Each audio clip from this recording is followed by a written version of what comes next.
गेले 2 दिवसापूर्वी आमच्या भाजीवाल्या मावशींनी मस्त अशा कच्च्या कैऱ्या आणल्या होत्या. म्हटलं कैरीचं सरबत मस्त होईल, उन्हाचाही दाह वाढलाय. मीही अर्धा किलो कैरी घेतली, पण त्यातील एक कापली तर आंबट अशी लागायला लागली. खूपच आंबट होती.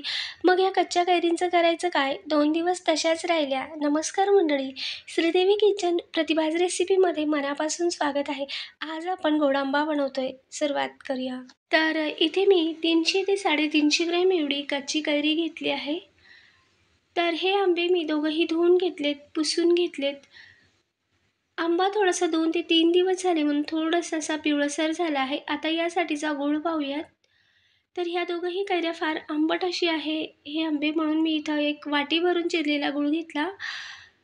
कैरी जर थोडीशी गोडसर अशी असेल, मोठी कलमी कैरी असते ती थोडीशी गोडसर असते, त्यासाठी तुम्ही पाऊण ते अर्धी वाटी एवढा गूळ घेऊ शकता. त्यानंतर यासाठीचे मसाले पाहूयात. 1 चमचा एवढी मोहरी घेतली, अर्धा ते पाऊण चमचा जिरे, त्याचबरोबर अर्धा चमचा एवढे धने, अर्धा चमचा बडीशोप, सोबतच अर्धा ते पाऊण चमचा लाल मिरची पावडर, पाव चमचा गरम मसाला, पाव चमचा हळद. त्यानंतर घेतले अर्धा ते पाव चमचा एवढे काळे मीठ आणि अगदी थोडंसं साधं मीठ, चवीनुसार मीठ घेऊन सोबतच इथे घेतली आहे एक हिरवी वेलची आणि अर्धा ते 1 इंच दालचिनीचा तुकडा घेतला आहे. तर आता कैरी आपण कापून घेऊयात. तर कैरी थोडीशी पिवळसर होती म्हणून थोडीशी अशी आतमध्ये पिकल्यासारखी दिसत असेल तुम्हाला, हे पहा. थोडीशी अशी पिवळसर झाली आहे. तरीही याचा गोड आंबा फार छान लागतो आणि खराबही होत नाही. 8 दिवस फ्रीजमध्ये हा असाच राहील, जरी पिकलेली आहे तरीसुद्धा. आपण आज एकदम लग्न पंक्तीमधील कैरीची लोणची किंवा गोड आंबा बनवतो त्याच पद्धतीने बनवणार आहोत. खायलासुद्धा फार मस्त असा लागतो. तर इथे माझ्याकडे ते अडकित्ता नाही आहे म्हणून मी असं चाकूनेच हा भाग चिरून घेते आहे आणि जो कोईचा भाग आहे, यातील जे आंब्याचं बी आहे ते असं बाजूलाच काढून ठेवणार आहे. आता कैरी मी अशी मोठ्या फोड्यांमध्ये चिरून घेतलं. लग्नपंक्तीत अशा मोठ्या मोठ्याच फोडी असतात.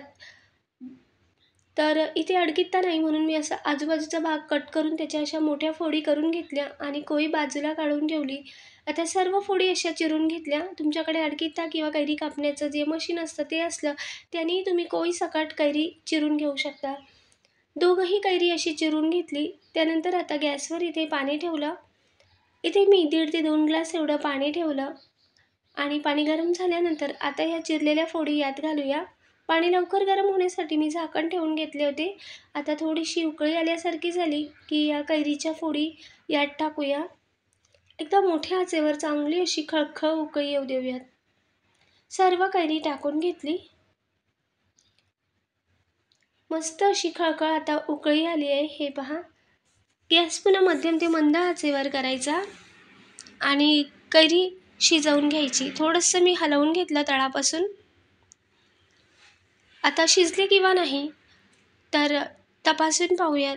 तर हे पहा, चमचा आतमध्ये जातोय, कैरी मस्त अशी शिजली आहे आणि पटकन तुकडा होतोय, म्हणजे बरोबर अशी शिजली आहे. अजून अर्धा मिनटं मी शिजवून घेतली. थोडंसं साल कडक वाटत होतं आणि आता अर्धा ते 1 मिनटानंतर यातील सर्व पाणी निथळून घेतलं. पाणी निथळल्यानंतर आता गॅसवर कढई ठेवली. यात घातलं अर्धा ते पाऊण चमचा एवढं तेल, मोठा अर्धा ते पाऊण चमचा तेल घातल्यानंतर यात घातली मोहरी. मोहरी चांगली फुटू द्यायची.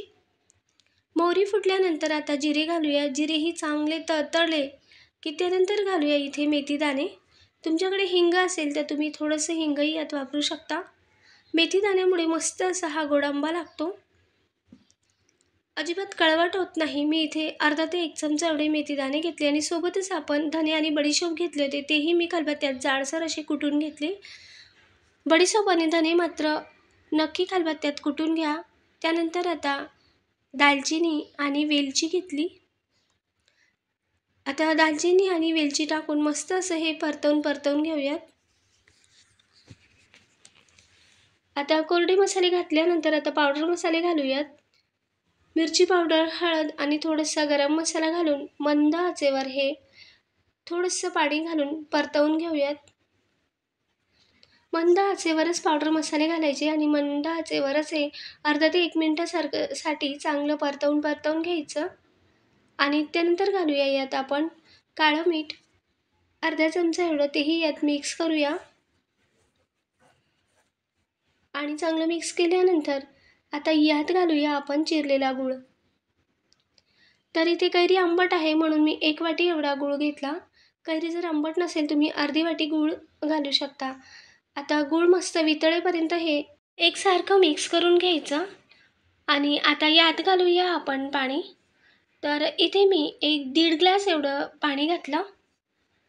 आणि पाणी घालून मोठ्या आचेवर आता हे गूळ वितळवून घेऊयात. चांगली अशी खळखळ उकळी याला येऊ देऊयात. एकसारखं ढवळायचं म्हणजे गूळही तळायला लागत नाही. आणि सर्व गूळ वितळल्यानंतर आता चांगली मस्त खळखळ उकळी आली.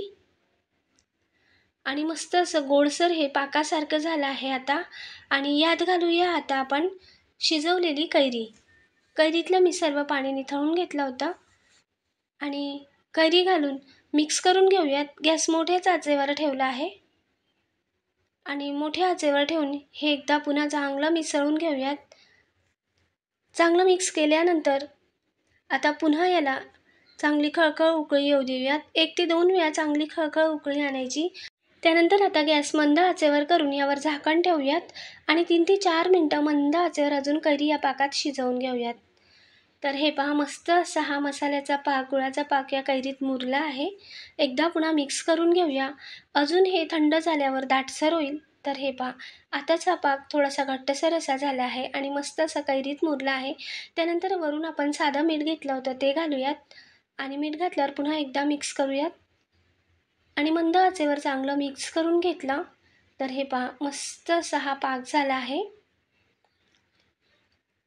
टेस्टी आणि चटपटीत असा हा गोडांबा तयार झाला. अगदी लग्न पंक्तीसारखाच. वरून दालचिनी आणि वेलची घातल्यामुळे स्वाद आणि सुगंधही तसाच येतोय. मस्त असा गरमागरम गोडांबा मी एका प्लेटमध्ये सर्व केलात. आणि थंड झाल्यावर आपण एखाद बरणीमध्येही भरू शकतो.